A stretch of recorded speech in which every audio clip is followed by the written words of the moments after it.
Here's my surroundings.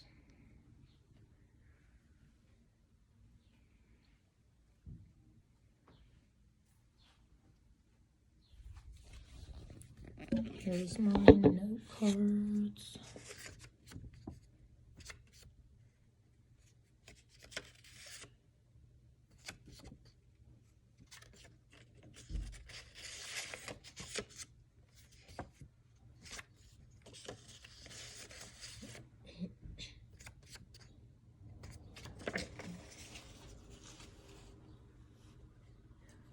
Just last year, in the year 2020, a horrific occurrence happened in our country. That was the death of George Floyd. There are many occurrences that have happened that include police brutality and excessive force. So this was not just a one-time experience. Excessive force is stated by Cornell Law School to be force in excess of what a police officer reasonably believes is necessary. There are many ways to do this, and we just have to find out the steps that are best for the situation.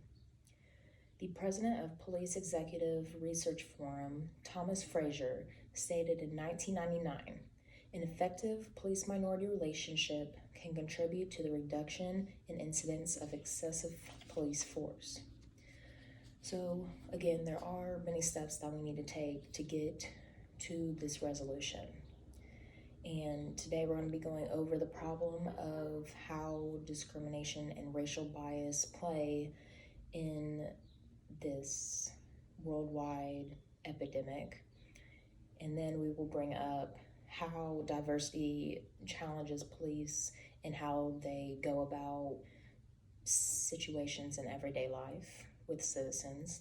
And then we'll go over how and why we need to push for a difference in police training and how to improve this overall. So first I'm going to be going over just a brief history of policing and the troubles that have come with it. There are many different views of policing. Some people are on the side of the police and some people are on the other side, and there's a middle as well. NPR's Alyssa Chang had an interview in 2020 with Chenanjera Kumanyaki, who is an assistant professor at Rutgers University. Kumanyaki had stated that in the early American days, police were there for ensuring that Black folks remained in their place, that poor white folks would also remain in their place, and that they would kind of protect rich white people from everyone else. And also, the first department, as stated by Britannica.com, was established in New York City in 1844. So it's kind of this hierarchy with policing, and that affects the view of how we as citizens see the police and how police see citizens.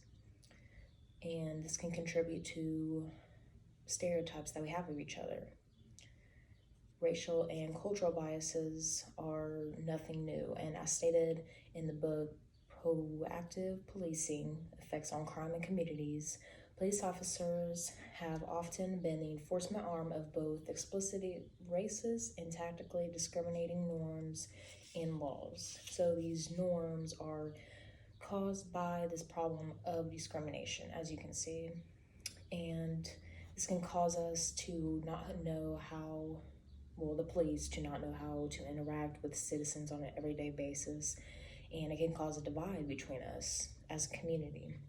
And some police feel threatened by these citizens because they don't know how to interact effectively. And a story that I've had is my dad, when I was younger, was driving around in a car that he had just gotten, and it was pretty new, and he had gotten pulled over, and he told me from that second he knew that it was because of racial bias. And they pulled him out of the car, they searched it like they were looking for drugs, but there wasn't any. And he said that he really felt threatened and scared in that moment, and that was a real big eye-opener for me. And that made me wonder, like, what could have happened if he had made the wrong move? And that what if question makes you wonder. It puts this question in your mind constantly. And it makes you wonder why these people that are supposed to protect you are not.